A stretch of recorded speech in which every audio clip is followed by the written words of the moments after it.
I give a fuck? Why do I give a fuck? Why do I try so hard? Why do I care so much? Welcome to Why Do I Give a Fuck? A cross-cultural conversation between myself, Diane Tate, and Johanna Thompson. In these times of great struggle and possible shift, we ask ourselves, why do we give a fuck about any of it? How does the lens we see the world through impact what we see? And what do we do about it? For those of us who couldn't see us, we were damming and we were dancing to our whole little 100. This is our 100th episode. We're here. 100. I need more applause. More applause. We made it a century in podcast moments with each other. Oh my gosh. 100 episodes just blows me away. I cannot believe it. It's a lot of time and commitment and a lot of conversation, a lot of building together.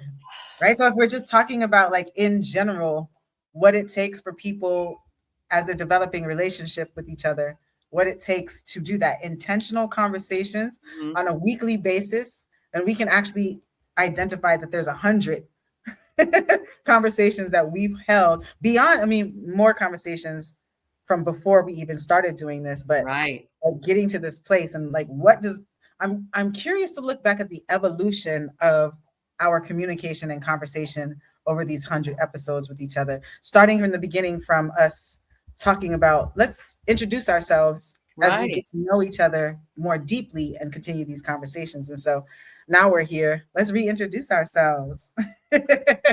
Yeah, for those who maybe haven't listened to our first episode or haven't been there in a minute, it's only on audio version for those of you who maybe be watching us on YouTube, because we started this just audio. We weren't sure how this was going to go, and we're all self-taught in terms of using these different platforms and putting these things together. So we started off with just audio. So our first episode, we played these games to kind of get to know her, because we knew we needed to introduce ourselves to the world. And, if you really knew me, you would know that X, and we talked about how we identify. And so if you haven't had a chance to listen to that episode, please go back on your audio platforms and find it, because we got some good feedback. People really appreciated the way we kind of introduced ourselves. And I learned a lot about you, and hopefully you learned some about me. The thing I remember the most about was that with the question of how do you identify, I got stuck. You remember that? I got totally stuck, especially around the question of ethnicity and how I identify. I can identify all the mom and artist and author and all that stuff, but the ethnicity piece I really stumbled on. Do you remember that? Yeah. I got totally stuck. I do. I don't specifically remember. I'd have to go back and re-listen to it. I'm trying to think of what. I think that definitely faith was one of the things in that episode that I was just like, trying to like identify how we speak about what our faith and what our belief systems are for that episode. And then just whenever you take a moment, even if it's somebody that you've spent time with, when you take a moment to reflect on how they respond to those questions, that's like very telling also. And so we should ask ourselves that same question on this episode, but I also know you wanted to kind of come into this conversation in a specific way. Well, one of the things that I was thinking about, over 100 episodes, and we knew each other for 3 years before we started doing this. So, but we knew each other in strictly a colleague working relationship. And we had gotten to know each other a little more, I think, just person to person, not necessarily within the boundaries of colleagues, which is what sparked us to want to do this podcast. When I separated from the organization that we were both working for and didn't want our conversations to end. So that's what birthed this podcast to begin with. But I was thinking about what, and I'm not sure I know the answer yet, so I'd have to do a thought process in my own head, but what have I learned from you? What have I learned about myself? What have I learned? How has this podcast over the course of 100 episodes impacted me? And so that was a question I thought would be an interesting. Well, that's not something you just spring up on somebody. Well, I sprung up on myself because I was driving up thinking, to think about this. I don't know. I know. Okay. I Well, it love would that definitely be question. raw thought for sure. It would definitely be raw thought. But I just, what have I learned about I mean, I don't know. Do you want me to go first? Please, let's model what it can look like. Okay. So what have I learned It about might take some myself? time to think about. Yes. For your wheels will be Yeah, turning. We'll all see it. but I also want to be intentional about listening. So I don't want to, so I'm going to Yeah. listen to you, and then I Yeah. might have to take a pause before I can give an answer. Okay. Fair enough. Right. Fair enough. Yeah, it's all raw thought for me too. So we're learning as we go. But what have I learned about myself, or maybe how have I grown in the past 100 episodes?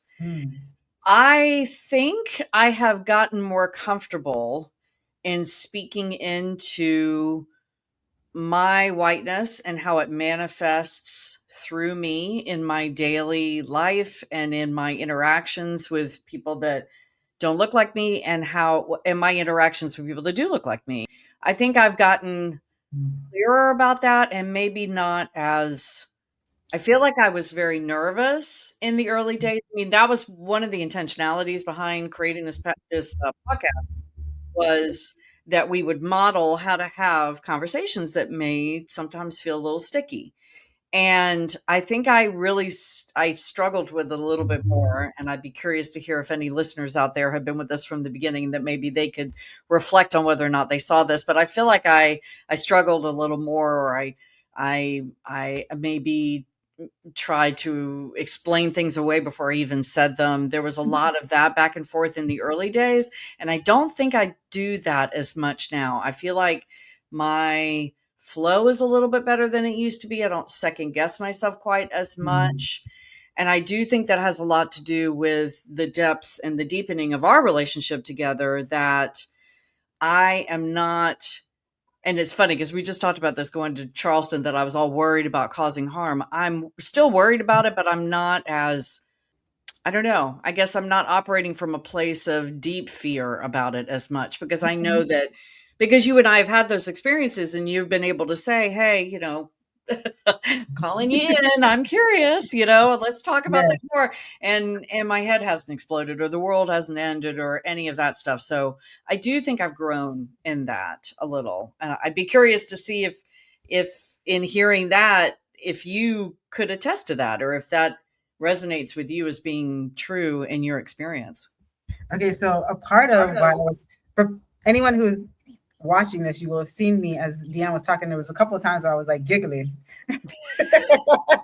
And so one of the things that I was going to say earlier, and I did it, and I love when the universe does this, is that you explaining. I was just going to say, don't we love Diane explains all of the things? So there's one thing about this podcast that I'm going to say is that if you're unclear about anything, you can be sure that Diane is going to explain things. Oh, am I the explainer? Oh my goodness.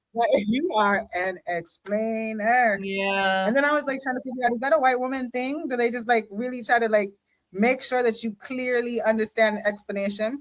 Because I'm always like, okay. I mean, it very well may be a white woman thing. Yeah, for sure.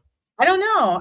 I mean, so I do know and I don't know, but it's also who you are as far as very detailed oriented. And so one of the things, it's how my brain works. Yeah. And it's an intentional decision that I see as we are developing more of a relationship with each other, to make sure that people are understanding your thought process. And I find that interesting, because understanding your thought process, because what I've observed and experienced with you is that you are very conscious of not causing harm. Yeah.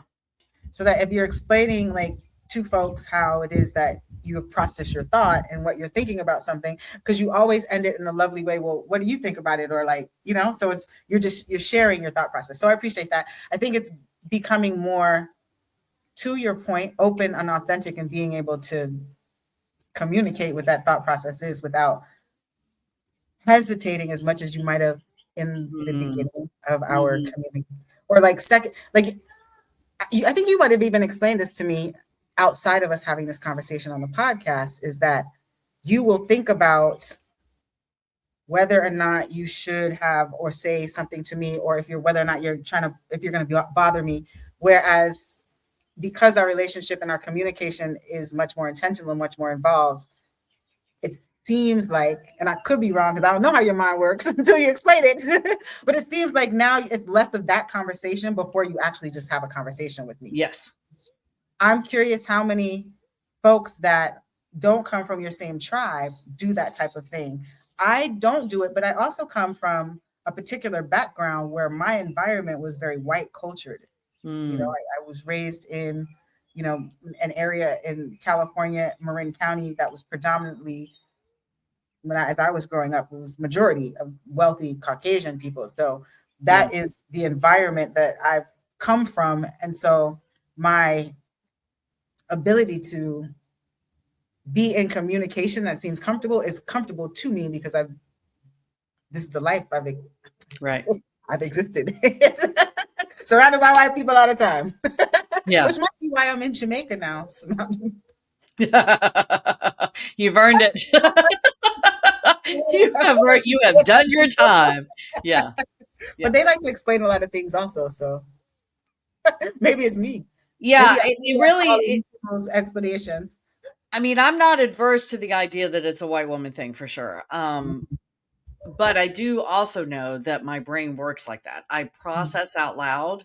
Yeah. And it's one of the reasons why I think our stream of consciousness conversations work so well, because that's how my brain works. I am in a constant state of stream of consciousness. And when I process things, you can almost draw the map of where my brain is going as I'm processing it, because it's so, I mean, I could see my travels if I were to draw a map. And so yeah, I'm a very linear thinker, but I'm also an open, I would say open processor. I don't sit and think and get to the full thought and then share it. It's the way to get to the full thought for me is in the sharing. So that can also, I'm sure that can be very annoying to people. I mean, it's collective. I do think that women are collective processors in their thought and analysis. I mean, we're, you know, we gather environmental information and then have to make sense of it. So, right. You know, I imagine that is something that would be integral to all of us. Yeah. I am curious, though, now that we're having this conversation, did you have an expectation for these conversations or where they would go? Or did you have some type of a need that might have been being filled for you personally? Not like in general of us thinking about, this is a really good thing for us to model what it looks like for people from two totally different perspectives to come together and have a conversation and talk about all the things that are similar, all the things that are different, having the curiosities. But like, did you have a personal intention for our opportunity to conversate with each other, to have a conversation with each other? Conversate is not a word, y'all. I've heard that it is, so I don't know. When I first heard it, I thought that's not a word, but I've heard that it is, so I don't know. I you know, we'll use it. So okay. A personal intention, I don't, beyond, you know, the impetus behind the thought of having a podcast together with you was bred or was born out of the fact that we weren't going to be working together anymore, and we weren't going to have the opportunity to have those dialogues that we had been having in the years that we've been working together. And so I guess to answer the question, that on some level was, you know, to continue having those dialogues with you. And maybe I don't remember having this thought like cognitively or consciously, but maybe somewhere I thought that they wouldn't continue if we didn't have a reason to have them continue, which maybe was the podcast. So yeah, I don't know exactly how to answer that, except that that's what comes up as a possibility. So I appreciate that. Now, yeah, would we? That's a very curious question. Would we have had a reason to keep checking in? And then, and if you say that, and I'm thinking about how our relationship has evolved, I can imagine that there might have been a lot of times where you were thinking you wanted to reach out to me and then didn't reach out to me. I'm sure.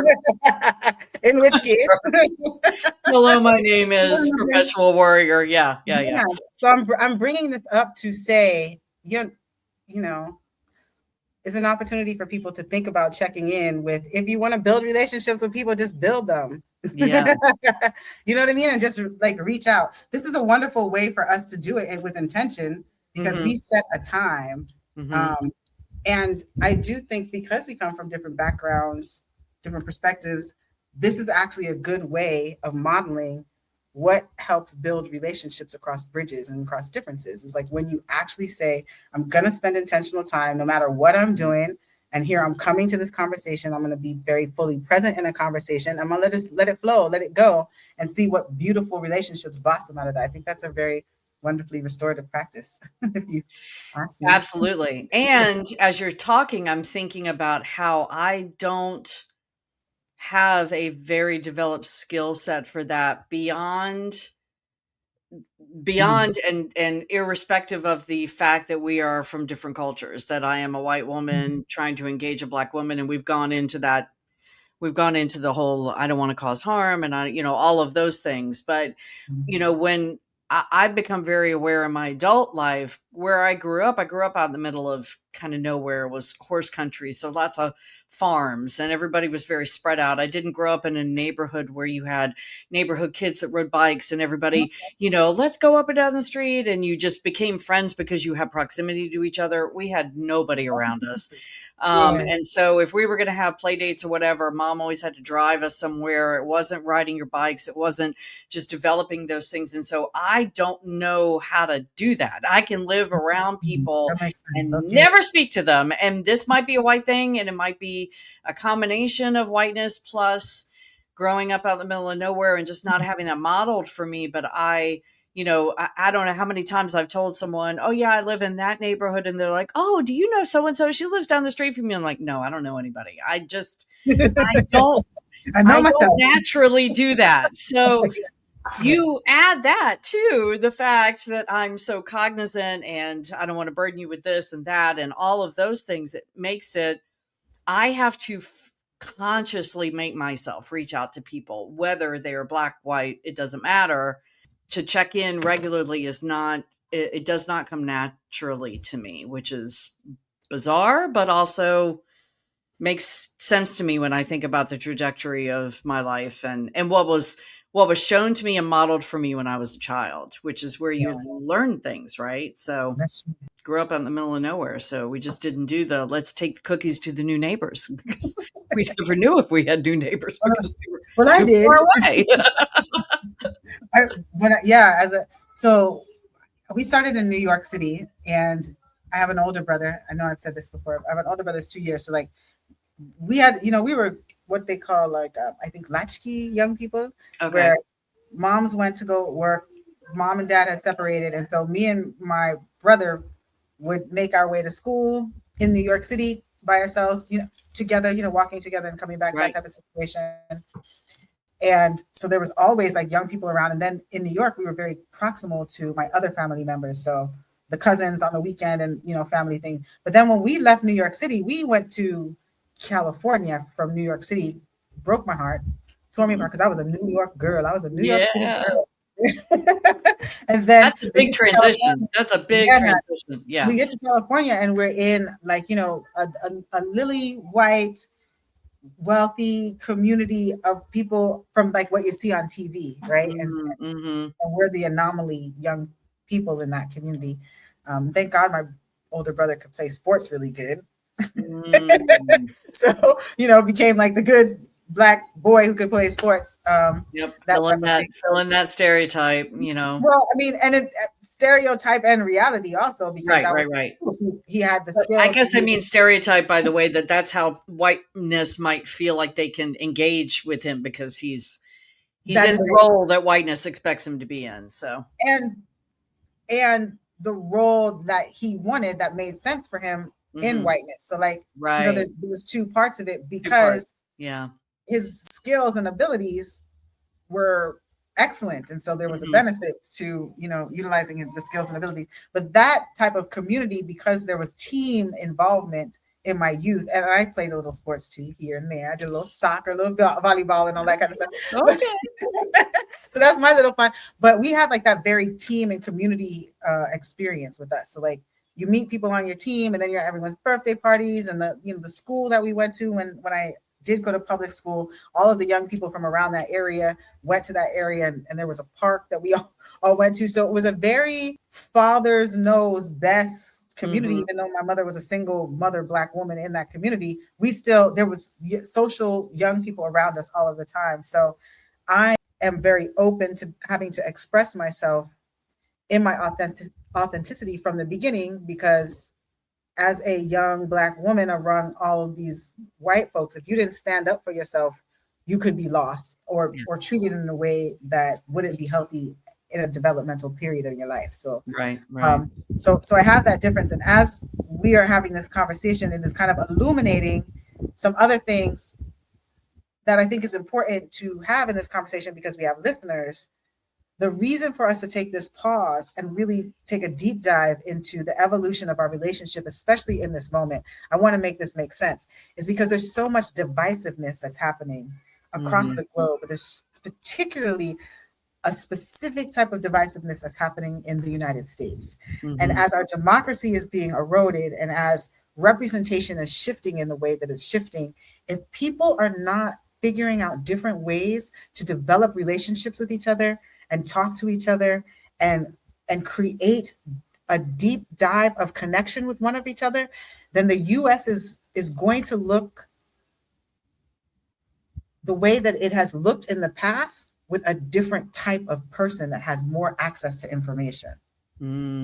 So the level of violence that is possible is elevated to a different level. And I was thinking about this. I was actually having a conversation with people in my community.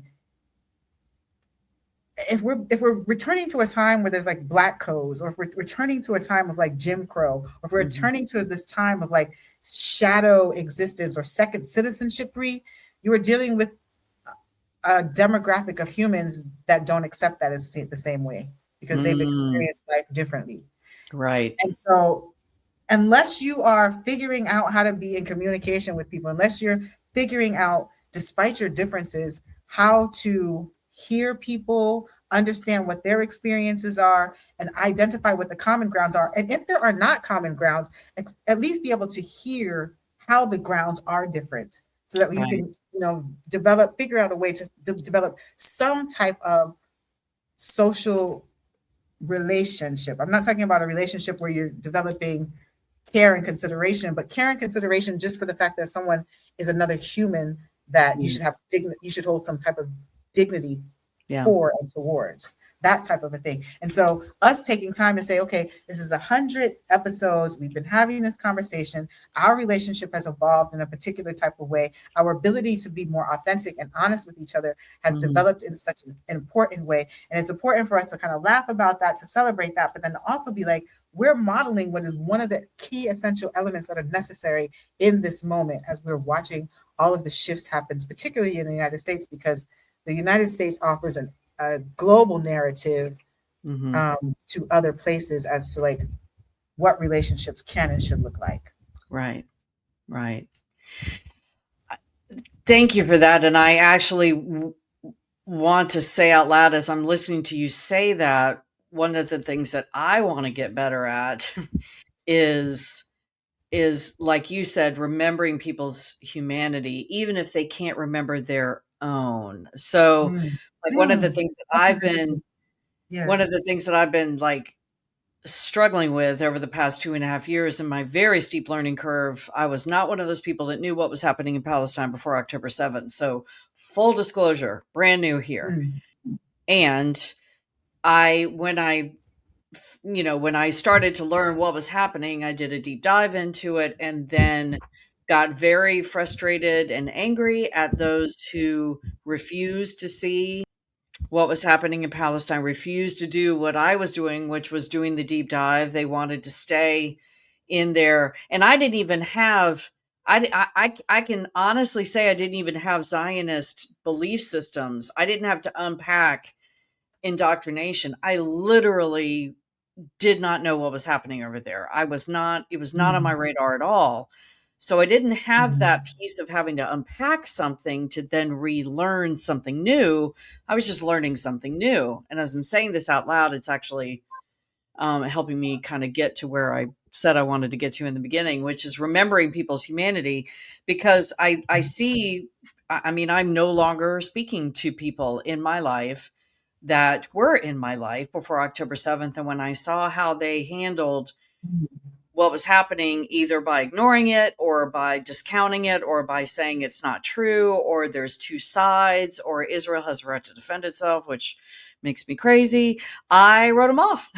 I was just like, I don't have time for this shit. You either are okay with genocide or you're not. And if you're okay with it, I'm done.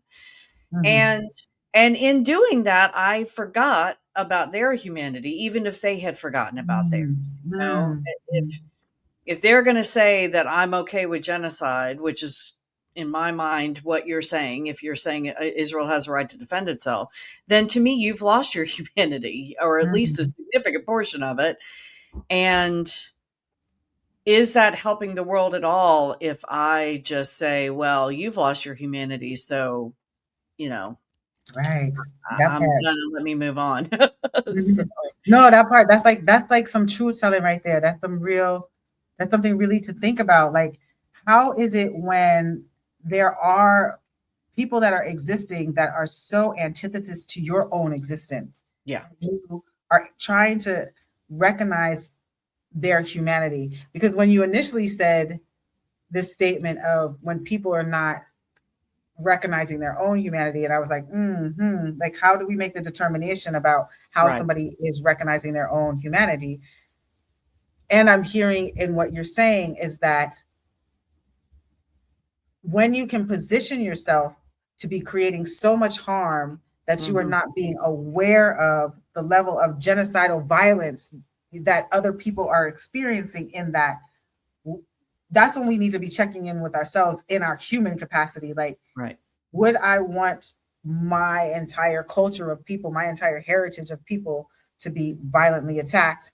And then folks saying they wouldn't want their culture of heritage of people to be violently attacked.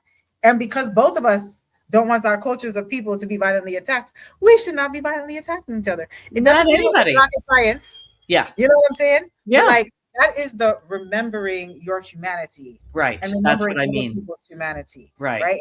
It's saying, I wouldn't want this for myself, and you don't deserve this for yourself. So we don't need to be even getting into it. We don't need to be doing it at all. Yeah. But we also need to be in communication with each other so that we can get to that place where we can see each other as other valued human people. I don't know how else to say that, but like, however much I like you, I need to be able to recognize that you have blood running through your veins in the same way that I have blood running through my veins.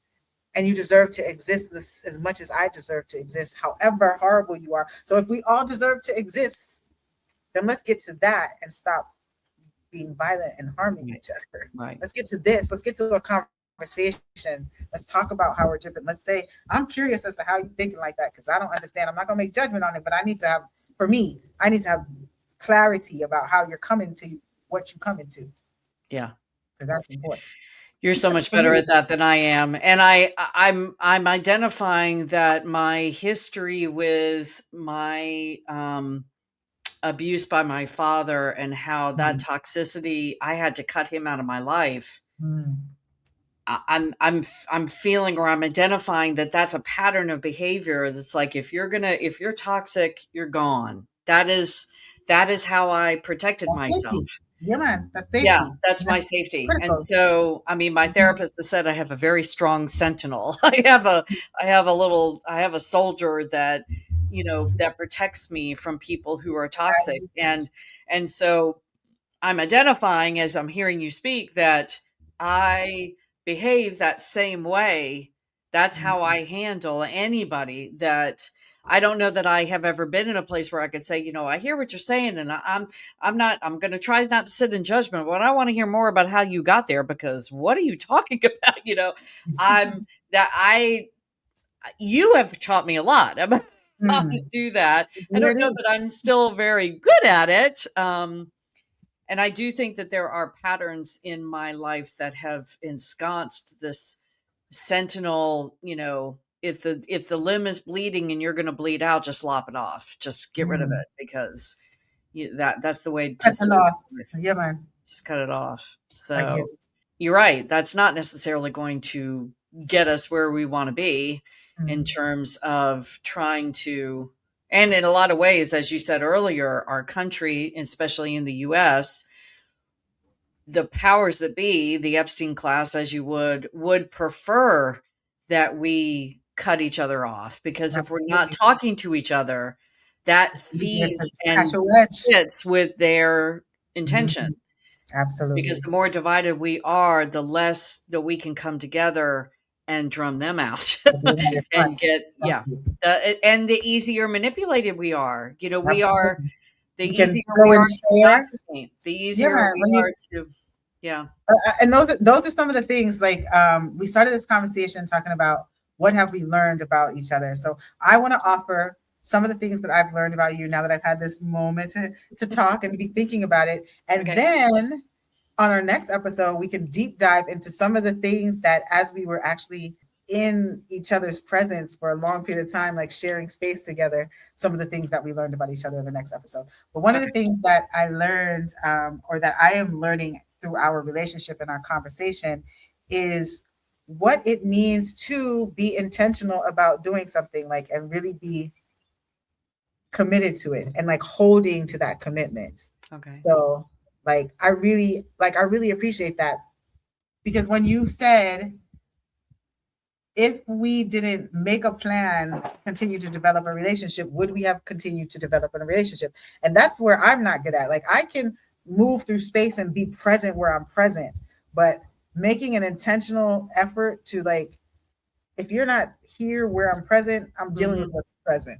Yeah. That's all I can deal with. You're not in front of me, you're behind me. Yeah, I got you. So I really appreciate the attention in that. And I appreciate the modeling, because we do sit in different positions of power, right? So it is like an opportunity to make sure that connections are being made across, those type of differences. And I appreciate it. So, and then I learned some real fun stuff that I was like, my girl, Diane. There was one thing that I even want to say. Oh, no, I can't wait. Tune in. Well, let's we're going to carry over the celebration of our 100th episode into the 101st episode, and do a deeper dive, now that we've spent so many days together in space together, which I think that weighs in, when we talk about whether or not we were going to stay in relationship with each other after we stopped working together, those years ago. I think that weighs in because we weren't in proximity to each other. You were in Jamaica and I was here, and we had not, at that point, had not even met in person, so the only relationship we had was virtual. And while that may seem like it makes it easier to stay, checked in with each other because you can just jump on a Zoom or whatever, these past 4 days that we spent together in Charleston really, for me, solidified. So it says a lot about how important it is. We live in this virtual space where we can be in proximity with each other, but not actually be in real life proximity, and how important that is. So, and we got along, y'all. Spoiler alert, we did get along. We didn't get on each other's nerves. Maybe not too much. I'll speak for me. You didn't get on my nerves. More will be revealed. Whether or not nerves were touched, we'll see. So stay tuned. All right. So we'll see you on the next episode, and more will be revealed. Love it. Why do I give a fuck? Thanks for joining us. Until next time, as you move throughout your day, continue to ask yourself, Why do I give a fuck? Why Do I Give a Fuck is produced in collaboration with Johanna and Diane. Music by Norwegian musician Water. See you next time.